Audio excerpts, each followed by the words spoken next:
All right, YouTube, how you doing? Welcome back to the channel. It's Monday, November 6th, and we have a jam-packed NBA slate to jump into in today's video. Like we always do, we're gonna go through each and every one of these games. I'm gonna give you my lean on the spread, give you my lean on the total, but all my final plays, so I'm actually rolling with myself. If you want to fade me, my most confident plays, those will be in the pinned comment. I update that always before game time, so keep an eye on that pinned comment. And I'm emphatic today. I'm ready. I'm excited because last night we finally got back on the sweep train. Now it's the mini sweep. It's a 2-0 mini sweep. But because we've had some bad luck lately, we're going to celebrate like it's a real sweep. Let's go, baby. 2-0 Cavs -1.5. We'll take it. And then we had the same game parlay. Pumping some damn crowd noise. Same game parlay hits for plus 115 odds here, and it was a 4-legger, so this was no easy task. Kyrie over 25 plus points and assists. He needed to hit a 3 as well, and then this is where we kind of sniffed out the right play here. Mavs -2.5. They only win by a handful. Hornets plus 21.5. Obviously, they cover that as well. So they had that sweet spot there of the Mavs and the Hornets game, and what's crazy is the Mavs were down by a boatload at different times in that game, and I was like, no way. No way, the Mavs are going to be the team that ruins this. I was worried about the Hornets ruining it. But nonetheless, we do go out there and cash back on the win train here, and it had been quite a while. So like I said, it's a mini sweep, but we're celebrating like it's a damn real sweep. And our ride of the day also comes through. Big one here coming from Evan. Share the first name with the guy, so had to give him the ride of the day here. It was a nice parlay. Cavs -1.5, and then the Raptors, who had to take it to overtime, -3.5. And he put 2.5 units on that, so shout out to you, Evan. And if you guys do want to be the ride of the day, all you got to do, just like Evan did, is use hashtag ride of the day in the comments. Give me an absolute banger of a play. Spread pick, total pick, player prop, parlay, anything like that, guys. And anything that looks good to me, I'll jump on board with and give you guys a shout out in the next video, win or loss, picking one person. So use that hashtag ride of the day in the comments. Now, we ready to do some games here? Hit that subscribe button, hit that like button, smash that like button to celebrate yesterday's success. As you know, some of these NBA nights have been a little head scratchy, right? Not last night. We finally saw the board clear. Let's go ahead and jump into game number 1 here. We do have Indiana taking on the Spurs. So the Spurs played yesterday. Toronto beats them in overtime. We talked about it. Indiana coming off of a loss to Charlotte. They looked good against Cleveland. What was that? Probably 3 or 4 nights ago, right? But that was kind of a beaten and bruised Cleveland team. Charlotte, who just hung with the Mavericks for most of the game, also hung with Indiana for most of the game, and then ends up winning that game 125-124. So 2 of the 3 last games here for Indiana, they've taken L's, where San Antonio's just coming off that 1 loss.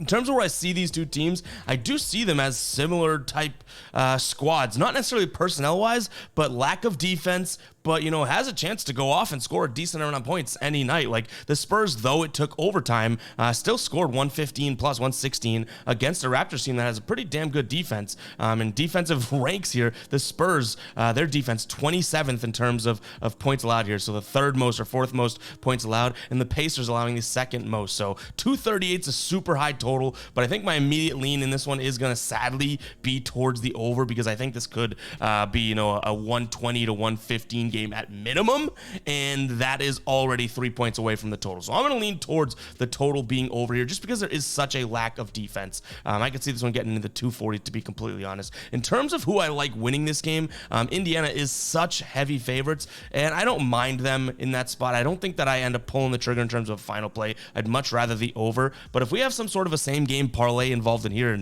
and we are now on fire with same game parlays, right? It's been one of the only things that we've consistently been hitting. I could knock this total way down and find a player prop or 2 in this game. So I definitely, you know, lean much more towards the over. I don't want to lay 7.5 points with Indiana. So keep an eye on a pinned comment to see what we end up rolling with that. Don't be surprised if we knock that total down, you know, maybe 10 points and find a good player prop to throw in, or 2, that type of thing, and make some sort of a same game parlay out of this, because I do think a decent amount of points could be scored. You have San Antonio back-to-back overtime game going to Indy, and, like, you know, just Indy already doesn't have a good defense. So keep an eye on the pinned comment for that. In terms of injuries, just to keep you guys updated, Vassell is questionable in this game. Only real injury to note there. All right, next up, we have Orlando taking on the Mavericks. And just like yesterday with that Cavs pick, this is kind of sitting in a similar boat to me. I would think, even though Dallas was on a back-to-back, right, and then they head to Orlando, like, I don't necessarily see why Orlando's favored in this game, especially Wendell Carter Jr. being out, and that type of thing, dealing with some injuries, right? Fultz obviously not playing, or I think he's actually questionable. Same thing with Gary Harris, or maybe he's already ruled out, but they do have injuries that they're dealing with, right? So why are they favored in this spot? I would think that Dallas, even being on the night, a second night of a back-to-back, and Luka got banged up but came back, looked fine, right? Why are we looking at a Dallas team that is far better in terms of what they've been doing, I guess, this year than the Magic? 5-1 on the season. Orlando is 4-2. I'll give them credit, but this Dallas team is one of the better scoring offenses in the entire league. So without Wendell Carter, without some of the guys that Orlando has, that defense that they have, I don't think is the same a defense altogether. So a little weary about this one, I guess, because I want to go Dallas, but I think my ultimate lean is going to be Orlando. Just reading that line, like, what's Vegas thinking here? The bookmakers have them at favorites, right, at home. So it's a little weird. We're reading the line. It worked out with the Cavs yesterday. I'm not as confident in this one as I was yesterday, but I'll lean towards Orlando minus the 1.5 points. Again, I know I'm rambling. It might be confusing, but essentially my point is Dallas, I do think, is the better team.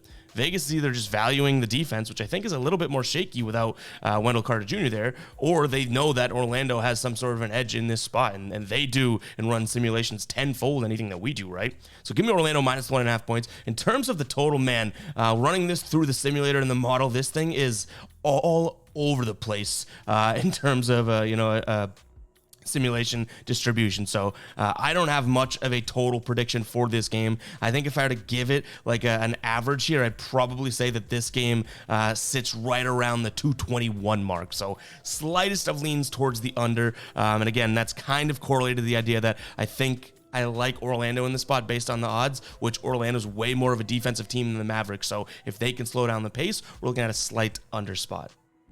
All right, Philadelphia taking on the Wizards here. Philly at home. I will say, it's just getting tough to not bet on the Sixers, right? 3-0 at home, 5-0 against the spread, 4-1 on the season. The only loss that they have here was opening night against the Bucks. Since then, they've been tearing it up. They beat Toronto twice, Portland once, but they're crushing the teams that they should crush, right? And they're 12-point favorites in this spot against Washington. I don't think Washington's going to have any sort of an answer for Joel Embiid and even company, right? So give me the Sixers here, minus the 12 points. It's crazy, but this is a Sixers team that's been proving that they are a legitimate team. Like the Suns, who I would say are a better team than Washington. The Sixers last game, they beat by 12. That was a Suns team without Durant, without Booker, so I get it, but Washington is no Suns team right now. Total is sitting at 228.5. In terms of what we have for over-unders here, we have two teams that have been pacing over. Washington, because of that lack of defense,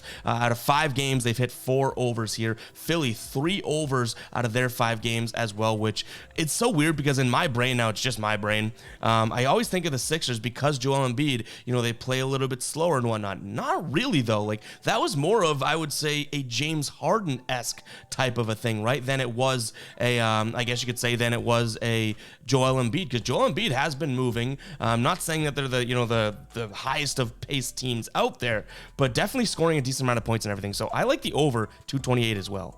And kind of to that point, Washington plays with such pace because of that lack of defense. But Philly, even with their sort of mediocre pace, 6th in field goal percentage on the offensive end, 6th in three-point percentage. So they're making the most of all of their buckets. And with the guys they have right now, that offense looks pretty damn fluid. And, guys are getting open looks. Joel Embiid, a facilitator. Yeah, give me the over 228.5 in this spot as probably my main lean. But I don't hate Philly minus the 12 points either. It just seems like it could be a spot in which everything's going right for the Sixers, that all of a sudden, Washington covers, but I think the over is my main lean now that we kind of talk it through. All right, guys, before we continue on with the slate, I did want to talk to you about Sleeper. If you have not checked out Sleeper yet, now is a great time to do so. If you sign up today using the link in the pinned comment, you get 2 things. You get 100% of your first deposit matched. No brainer already, right? And they're going to toss you this free Justin Herbert square. I know it's a basketball video, but I still wanted to give you guys this promo and put it out in front of you because I've been loving Sleeper. I always tell you guys I don't promote anything on the channel that I don't use myself or love myself. Sleeper is my favorite DFS Pick'em app out there right now. Yes, even more than PrizePicks, still love that though. But Sleeper, each and every pick that you throw in there has its own multiplier. So this original multiplier for his passing yards line at 260 is still the same for that 0.5. They don't follow the fixed payout structures like the PrizePicks of the world or the underdogs. 2 for 2 is 3 times. No. Each and every pick you select has its own multiplier. So it's really, really cool. If you guys are not on Sleeper, go check it out and get this free square. It's available to new users. And again, you get your first deposit matched if you use my link in the pinned comment. Absolute no-brainer if you ask me. You literally could put in $50. Sleeper's going to be like, all right, fine, here's $50 more. You'll have a new account balance of $100. 100 smackarooskies. Go check it out, guys. Sleeper, that link is in the pinned comment. Let's go ahead and get back to the slate. Game number 4. All right, Detroit taking on Golden State. The graphic says +6 for Detroit. The line's actually at 6.5 right now on most books. Total sitting at 227.5. And this might be crazy. I'm sounding the psycho alert alarm because it may be crazy. I don't mind Detroit in this spot. At home, they're 3-4 against the spread on the year. Not all that great, but they've kept some games close that you wouldn't necessarily think they would have kept close, you know. I do think that, you know, they're the worst team. Like, I don't want to kind of blow smoke up your asses being like, oh, Detroit's going to win this game outright. No, I think this would be a game that they would have to keep close. They were looking good at the beginning of the year. They've now lost 4 straight games against the spread. So they started the year, 3-0 against the spread and 2-1 straight up, right? So this will be kind of the last straw for them if they go out there and get blown out by Golden State, that I think of them as a team that can keep games somewhat close. They're coming off of a loss yesterday to Phoenix in which they got routed. Golden State coming off of that loss to the Cavs, which are on the right side of 2 back-to-back teams. Detroit at home, Golden State on the road. They play Denver, I believe, the next game, so it could be a look-forward spot for the Warriors as well. They're kind of like, oh, let's dust up Detroit, not come in ready, thinking about playing the ex-champions here, right? The former champions, reigning champions. That's the word I was looking for. Denver Nuggets. So give me Detroit plus the 6.5 points. Yes, we sounded the psycho alert alarm because it's a little bit crazy here. In terms of the total, so you have a mediocre defense from Detroit. I wouldn't say that their offense is anything, spectacular either, but kind of right there and in the middle of the NBA. And this Warriors defense, I'm not going to say is tremendous. They start the games really, really poorly. They rank 18th in points per game allowed in the first quarter and 19th in the second quarter. So even looking at that, this could be a spot where Detroit, plus the half, first half, plus the points, we'll see. But I don't necessarily see much defense being played here. What I will say is if we have a stinker of an offense from either one of these sides, I think this is a pretty easy under cash. So that's sort of the beware that I'll give you guys, because you're going to need some sort of offensive, I guess, consistency in this game from both teams, because I don't envision this going all the way over like 245 type of thing. I think this could get in the early 230s. So we're going to need both teams to contribute in this spot, which also, if both teams are contributing, kind of helps that Detroit plus 6.5 spot as well. All right, Miami hosting the Lakers, and I'll jump right out and say it. I don't love this spot for either team. Both of these squads are kind of like, what are we doing here type teams. Both 1-5 against the spread on the season. The Lakers yet to get an away win. Same thing with Miami, but Miami is home in this spot. The Lakers are 3-3 on the year, right? They're 3-0 at home, 0-3 on the road. I'm kind of weighing that because Miami's in a similar boat. 2-1 at home. Those are their only 2 wins on the season. There are some injuries to note here. Duncan Robinson, Jimmy Butler, both questionable in this spot. I do think that Jimmy Butler plays. He played like 32 minutes last game. And then Rui Hachimura is out, which I think he's missed the last 2 games or so. So Lakers should be used to that by now. But nonetheless, I do think that I'm going to lean towards Miami just because they are home. But like I said, it's nothing that I'm really like hooting and hollering from the rafters that I love this spot or anything like that. I just think that, home team's a little bit more comfortable. Lakers have struggled in plenty of spots this season, and now they're on the road in which they've struggled even more. In terms of a total, I like the over here because these 2 teams you'd think, or at least by default, are like, oh, good defense, right?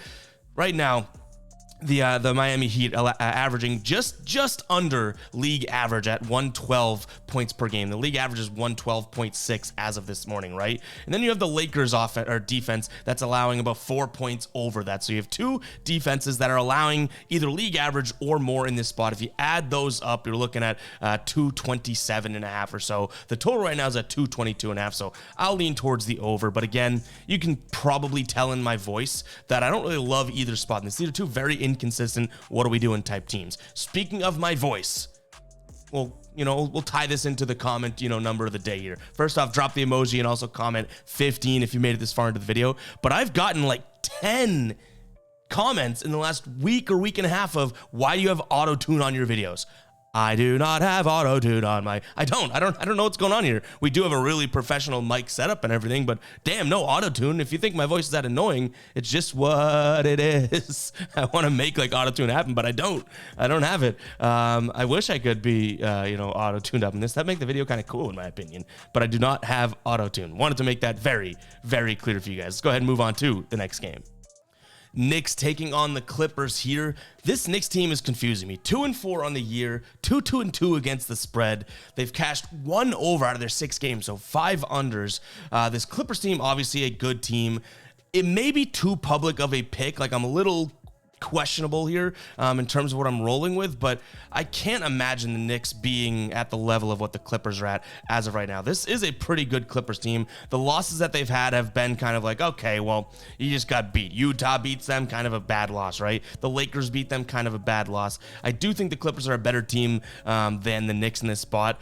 By year's end, I'm not necessarily sure. Like, I still kind of believe in what the Knicks have going. They just haven't seemed to fully put it together yet this year. So give me the Clippers on the road here, looking for their first away win. But I will say the Knicks also have not won at home in the Garden yet. So a little weary because I think it's going to be a public play that a lot of people are going to be on the Clippers in this one. Total sitting at 226. This is probably my main lean in the game. I don't really see many points being scored here. Say what you want, like I just did about the Knicks not looking fully meshed or anything like that, right? The second best team when it comes to points per game allowed in the NBA right now, and the Clippers at 8. So you have two good defenses here, and then I think the Knicks are like the worst offense just scoring wise, right? I think field goal percentage, field goal percentage and scoring points per game, I think they're the lowest, at least as of last night, in terms of ranking. So you have one bad offense on that side, right? Going up against a good defense, and then you just have a good defense up against a good offense on the other side. 3 out of those 4 bode well for the under. I'll lean towards the under. All right, before we get into Brooklyn and Milwaukee, I want to shout out Fade Me, the merch brand we have on the store. I got the Fade Me backboard tee on today. We just dropped the Holiday 23 collection. More to come in this collection, but you can see we got the Grinch drinks. He's holding the beer. We'll go to it right now. You can see it's a pretty cool design, guys. Spent a lot of time on this one. We also have the Santa drinking with the money bag for a hoodie as well as a t-shirt. Go pick it up, guys. That link is going to be in the pinned comment. Really have put our investment behind this brand, and you guys have been super receptive to it. And I understand, sort of like why you want to walk around as a sports bettor with a shirt that says Fade Me. And that's kind of the whole antithesis, I guess you could say, of how this community was built in the past and people selling picks and blah, blah, blah. Like when you lose, you got to own your losses. But it's also cool to be able to be like, all right, well, my friends or my buddies keep fading my picks, right? Next time I show up to the football day or next time I show up to the party, I'm going to be rocking a Fade Me shirt, reminding them that you guys just consistently fade me and you lose and I win. So multiple reasons that it's kind of applicable, but go ahead and check it out, guys. Again, fademe.store is the link. I'll put that in the pinned comment as well if you want to support and pick up some gear. I showed you the holiday drop. We have tons of other stuff out as of right now, and really good prices for really good quality. This is not just, and we've got comments before, I don't want to buy some other YouTuber merch. No, we've put a lot more behind this than just crappy YouTube merch. Even these t-shirts, some of the at the same time thickest but lightest t-shirts I've ever worn. Go check it out, guys. That link is in the pinned comment. Let's get to this game. All right, Brooklyn taking on Milwaukee here, right? And everyone's probably thinking, okay, Milwaukee's the obvious answer here. Brooklyn without Nick Claxton, blah, blah, blah. I actually think that Brooklyn could be a good spot. They are at home. Milwaukee has struggled this year, especially against the spread. 1-3-1 against the spread, but even still, they're only 3-2 on the season. They've had losses to Atlanta where they got smoked, right? They had a loss to Toronto. This is not necessarily a Milwaukee team that is firing on all cylinders yet, which is to be expected. I don't want to knock them for it. Damian Lillard and Giannis, there's got to be some growing pains just getting used to playing with such an offensive point guard like Lillard going from Drew Holiday, that type of thing. Whereas Brooklyn, though they just got beat by 10, they covered, right, 9.5 point spread. They covered against the Celtics, but they are a team that seems like they're at least clicking. Now, no Nick Claxton. Giannis is probably going to eat, which makes me not mind the over in this spot because I do think the Nets are going to lose some defensive edge. But even still, their last couple games here, excluding the Boston game, 105 and 107 points allowed. Neither one of those teams, that was Miami and the Bulls, neither one of those teams is Milwaukee offense. But I will say that Brooklyn's defense still seems decent without Claxton, just not in a spot against Giannis. You know what I mean? Like, this isn't their defense stinks sort of mantra I'm cheering. No, you have a pretty unique case where you're playing a guy that could just get to the lane every time and dunk on every person on that team. So I like the over, even though it is up there at 231.5. And I also like Brooklyn getting the points plus 5.5. For whatever reason, seems like too many points to give. I don't know if I have the balls today to bet against Milwaukee in a spot in which everyone's kind of talking about them like I am. Like, what are they doing? I don't know. Are they that great? But it's not a time for me to start fading the undefeated against the spread Nets, right? Like, this is a team that, for whatever reason, night number one for them, I said, I think if they stay healthy, they're going to keep games close because they have a lot of versatile guys. They're doing that, so we'll keep riding that until the wheels fall off. But I would say this is probably the first game, or not the first. You guys are always entitled to do the opposite of me, right? AKA fade me. But this is the first game where if someone's in the comments being like, no, I really like Milwaukee today, it's not something that I would like die on the sort of being like, no, you're crazy. No, you're betting on the better team. I just think it's too many points. So I could see the other side of it as well. Houston taking on Sacramento. If you remember a couple nights back on, what was that, Saturday, I had multiple picks in this game, or 2 picks in this game. We had the over, and then we had Sacramento. And Houston wins by a very low score. Why is the line where it is again? Like, it's a little puzzling to me. De'Aaron Fox is still out. I think he comes back in a couple weeks. But is that like really the overall reason as to what we're looking at here in terms of why Houston's favored? Like, does he swing it that much? I don't know. I think the Sacramento team's pretty good, but they haven't looked all that great. They've looked good. 2 of their losses are against Golden State, a healthy Golden State, right? So I don't know what to make here. Like, I'm so conflicted because I want to say, okay, give me Sacramento plus the points, maybe even money line, and give me the over. But we did both of those already just a couple nights ago, and we got absolutely burned. But those are my leans again. Like, I can't see any other way around it. Like, I still think Sacramento wins this game, which plus 110 right now on the money line ain't too bad. And then I like the over because neither one of these teams are the best of defenses, right? And that Sacramento offense I believe in. So this is kind of crazy because we already got burnt by this exact same type of bet, but I like both Sacramento and the over in this spot. Thunder hosting the Hawks. Thunder sitting at 3.5 point dogs at home. Total up there at 236.5. This definitely could be a same game parlay-esque type of spot here because I like the over. That is just a high total. So if I can get that down to 225.5, something crazy like that with a few player props in a game that I do think is going to be up tempo, I think we could be looking at something good here. But in terms of my straight up plays, I like OKC plus 3.5. I think they're a better team. I think they have, more to work with here. The only thing that you're going to want to keep an eye on is Shai Gilgeous-Alexander. Obviously, kind of the heartbeat of that team is questionable here. So if he is not going to play, I don't think that I roll with this one. It doesn't turn me off of the over all that much, but I still don't love it as much as obviously I normally would. He missed, I think he missed last game. So I think we're looking at, a pretty questionable timetable for him. But again, that over is a decent spot, just in my opinion, because you have a A good offense, from Atlanta. Like, I don't think they're getting much credit in terms of their offense, but they are a good offense. Top 5 field goal percentage. I think they're, top half of the league in field goal 3-point percentage. Getting to the line more than any other team as well, which is obviously huge. And they're rebounding the ball well, so they're kind of controlling possessions. And they're scoring the second most points in the league against a defense in OKC that we know isn't all that great. But then you flip the script, right? Oklahoma City, also a good offense here. Not necessarily from a perspective like the Hawks. They're averaging about, I think it's like 7 points less than them per game, but still a top 10 team in scoring. And then you have the Hawks, who are a bottom 10 team in defense. So kind of a perfect storm for an over here. That's kind of the rationale. All right, next up is a game that I like. I don't think I'm going to be betting, though. I don't expect it to be in the final plays, and I'll tell you why. We have the Celtics, who are 5-0 on the season, 3-0 on the road, 2-0 at home, right? No losses. They're undefeated. Going against Minnesota, who is 3-0 at home. But this is a very low Celtics spread. I think it's the second lowest, or might even be the lowest of the entire season, because they were 4-point favorites against New York opening night. So this is the lowest spread for the Celtics, and this is a Celtics team that's one of, if not right now, obviously the best team in the league. But my theory, and I'm a Celtics fan, so I'm kind of trying to keep my beat or finger on the pulse, whatever you want to call it, right? At some point, the Celtics will lose a game. Like, they're not going 82-0. And this is a decent could lose spot. You have Minnesota, who they could match up fairly well against them if they can slow things down, right? And this just seems like a spot at home. Celtics low point spread.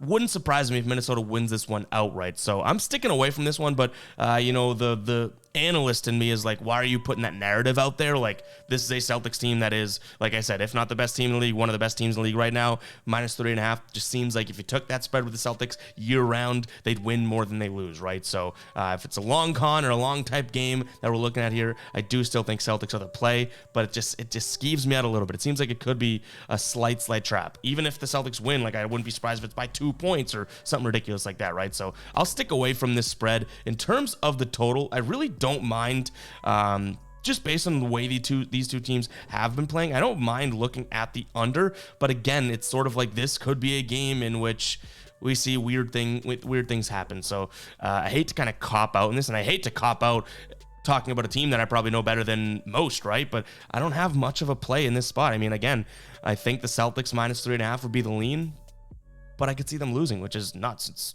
It's annoying. It's annoying to get that sort of breakdown from me. I get it, but it is what it is. Like I tell you guys, I don't fake confidence for content. What a bar. All right, next up to the NBA's finest. We have the 2-5 Bulls taking on the Utah Jazz, who are also 2-5. I think that this is just a spot in which the Jazz could run the Bulls out of the gym here. So I am going to lean towards Utah. They're scoring decently, I guess, nothing crazy, middle of the pack, but this is a bad Bulls defense and a team that when the tempo gets pushed against them, I really don't love their chances. So they are a team in which I don't really have much confidence in. I think, what was it, game 1 or game 2 for them? I was like, oh, this Bulls team does match up against blank, whoever they were playing. And I was like, oh, that could be a good spot. No, I was dead wrong about that. I can't back this team. Utah coming off of 2 straight losses. Bulls coming off of 3 or 4 straight losses. Kind of a grubby game, but I think that Utah just is the faster team. And in a game in which I don't envision like the most defense being played, I kind of got to tip my hat to the faster team. Total is sitting at 223 though, which is a little low compared to what I would expect. I do think that this one finishes right around that 225 mark, so it's a slight lean towards the over, but that's only a bucket, right? Like 225 compared to 223, it's not the most resounding confidence in an over number. All right, Denver taking on the Pelicans here. Denver at home. This season, they're 4-0 at home. Now, the Pelicans 2-0 on the road, so I want to give their credit there, but I do still think this is a little bit too low. You have 2 major pieces out for these 2 teams. CJ McCollum with his lung issue. I think they're like giving him an evaluation to see what is going on. I think like his lung literally had like a collapse, right? Which is kind of scary. Then Jamal Murray is out with, I believe, a leg injury, hamstring, something like that. Last game he left, and he's already ruled out for tonight's game. So two major pieces missing. Luckily, New Orleans gets Brandon Ingram back if you are on the New Orleans side of this. But to me, the Pelicans are just not as good as this Denver team. No kidding, right? I'm not breaking news to you. And 6 points just doesn't seem like it's all that much to ask for, to be completely honest. In terms of a total, it's sitting at a decently low number at 223. I don't mind this one getting up into the 230s. I don't think I actually place it myself, but there's a world in which these two teams, can go and both score 115 against one another, and it's like, oh, whoa, the total is all the way down there. That being said, we've seen both these teams kind of not inconsistently, but to some degree inconsistently score this year. We've seen Denver, drop 89, and that was in their sole loss of the year. And then New Orleans has had a couple games of 105, 102, in still competitive games, but it's like, oh, the offense just didn't totally turn up there. And with Murray out, with McCollum out, it makes it a little risky. So like I said, I could see it getting up there, but I don't necessarily love that spot for the over. And guys, it's going to wrap it up for today's video. Kept you inside the half-hour mark. Appreciate you guys if you made it all this way. Really, really, really thankful for where the channel's going, and everything like that. The picks have been, the NBA picks are just starting to get good. NFL's been going great. We're silencing a lot of the guppies out there, but we'll never get rid of the guppies. And if you guys watch my YouTube shorts where we kind of go on rants about the haters, the guppies, I love the guppies. If you make someone feel some type of way, no matter what, you're doing something right in this content creation game, right? And if I'm getting people that mad about sometimes winning picks, come on, you can't really beat that. Like, I gotta embrace that sort of hate. So it wouldn't be as easy if we didn't have tenfold the amount of supporters that we have. So appreciate you guys all tuning in each and every day. Appreciate the ones that have picked up merch as well. I'm gonna be doing a giveaway for the Fade Me store. I have everyone's email address that has ever ordered, right? We're gonna be doing a big giveaway for the Fade Me store pretty damn soon, just to give back, because where would I be without you guys watching, right? A dummy with a camera and a microphone, so I owe it all to you guys. So, yeah, not to get all sappy and ranty at the end of the video, but I did want to give you guys a big old thank you. And, yeah, we'll catch you guys in the next one, all right? Peace out.